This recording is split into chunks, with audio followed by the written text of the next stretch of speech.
અમેરિકામાં આ વર્ષે નવેમ્બરમાં પ્રમુખ પદ માટેની ચૂંટણી યોજાવાની છે, જેમાં વર્તમાન પ્રમુખ જો બાઇડન અને ભૂતપૂર્વ પ્રમુખ ડોનાલ્ડ ટ્રમ્પ વચ્ચે જંગ જામવાનો છે.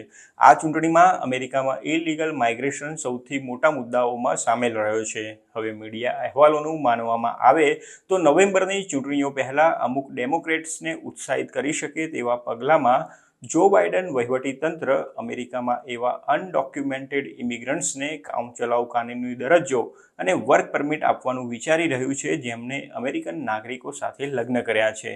થોડા સમય અગાઉ પણ બાઇડન વહીવટીતંત્ર દ્વારા આવો નિર્ણય લેવામાં આવી શકે છે તેવા અહેવાલો મીડિયામાં પ્રકાશિત થયા હતા. ડેમોક્રેટિક ધારાસભ્યો અને હિમાયતી સંસ્થાઓએ પ્રમુખ બાઇડનને વિનંતી કરી છે કે તેઓ દેશની અંદર ઇમિગ્રન્ટ્સની સુરક્ષા કરે. ભલે બાઇડન દેશની અંદર રહેલા ઇલીગલ માઇગ્રન્ટ્સ માટે આ નિર્ણય લે, પરંતુ તેઓ ઇલીગલ બોર્ડર ક્રોસિંગને ઘટાડવા માટેના એક્ઝિક્યુટિવ પગલાંનો વિચાર કરી રહ્યા છે. આ વર્ષે યોજાનારી ચૂંટણીમાં ઇમિગ્રેશન મતદારોને, તેમાં પણ ખાસ કરીને રિપબ્લિકન માટે એક સર્વોચ્ચ મુદ્દો બની ગયો છે. બાઇડન માઇગ્રેશન અંગે ઉદાર વલણ દાખવી રહ્યા છે, જ્યારે ભૂતપૂર્વ પ્રમુખ ડોનાલ્ડ ટ્રમ્પ માઇગ્રેશન અંગે આકરું વલણ ધરાવે છે. આ મુદ્દે ડોનાલ્ડ ટ્રમ્પ બાઇડનની આકરી ઝાટકણી પણ કાઢી રહ્યા છે.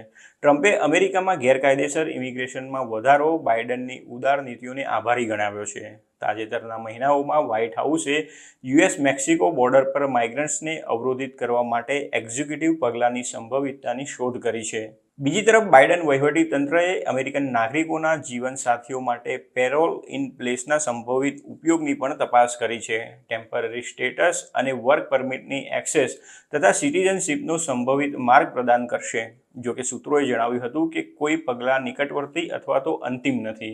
વ્હાઇટ હાઉસના પ્રવક્તાએ જણાવ્યું હતું કે વહીવટીતંત્ર સંભવિત નીતિ વિકલ્પોનું સતત મૂલ્યાંકન કરી રહ્યું છે, પરંતુ ચોક્કસ એક્શન અંગેની ચર્ચાઓની પુષ્ટિ કરવાનો ઇનકાર કર્યો હતો.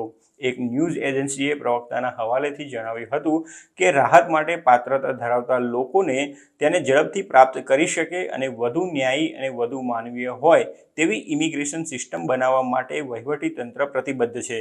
એક એડવોકસી ઓર્ગેનાઇઝેશનના ડેટા અનુસાર અમેરિકામાં અંદાજે 1.1 મિલિયન ઇમિગ્રન્ટ્સે ગેરકાયદેસર રીતે અમેરિકન નાગરિકો સાથે લગ્ન કર્યા છે. 86 ડેમોક્રેટ્સના જૂથે એક પત્ર મોકલ્યો હતો, જેમાં ગયા વર્ષે બાઇડન અને હોમલેન્ડ સિક્યોરિટી સેક્રેટરી એલેજાન્ડ્રો મેયોર્કાસને નવી ટેબ ખોલીને યુએસ નાગરિકોના જીવનસાથીઓની સુરક્ષા કરવા અને દેશની બહારના લોકો માટે ફેમિલી રિયુનિફિકેશન પ્રક્રિયા બનાવવાની વિનંતી કરી હતી.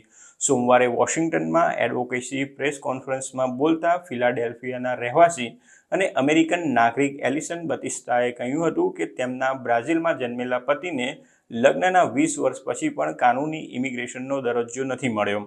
બતિસ્તા અને તેમના પતિને 3 બાળકો છે અને એક બાંધકામ કંપની ચલાવે છે. બતિસ્તાએ જણાવ્યું હતું કે વર્ષોથી અમે આઘાત અને અલગ થવાના ડરમાં જીવી રહ્યા છીએ. અમેરિકામાં અનડોક્યુમેન્ટેડ ઇમિગ્રન્ટ્સની સંખ્યા ઘણી મોટી છે, જેમાં ભારતીયો પણ નોંધપાત્ર સંખ્યામાં છે.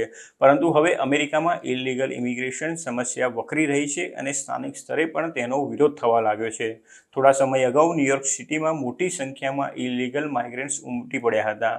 જો બાઇડન ઇલીગલ ઇમિગ્રન્ટ્સ પ્રત્યે કૂણું વલણ અપનાવી રહ્યા છે, જ્યારે ડોનાલ્ડ ટ્રમ્પ તેમનાથી તદ્દન વિરુદ્ધ છે. તેમણે તો જાહેરાત કરી દીધી છે કે જો તેઓ ફરીથી અમેરિકાના રાષ્ટ્રપ્રમુખ બનશે તો તેઓ દેશના ઇતિહાસનું સૌથી મોટું ડિપોર્ટેશન શરૂ કરશે.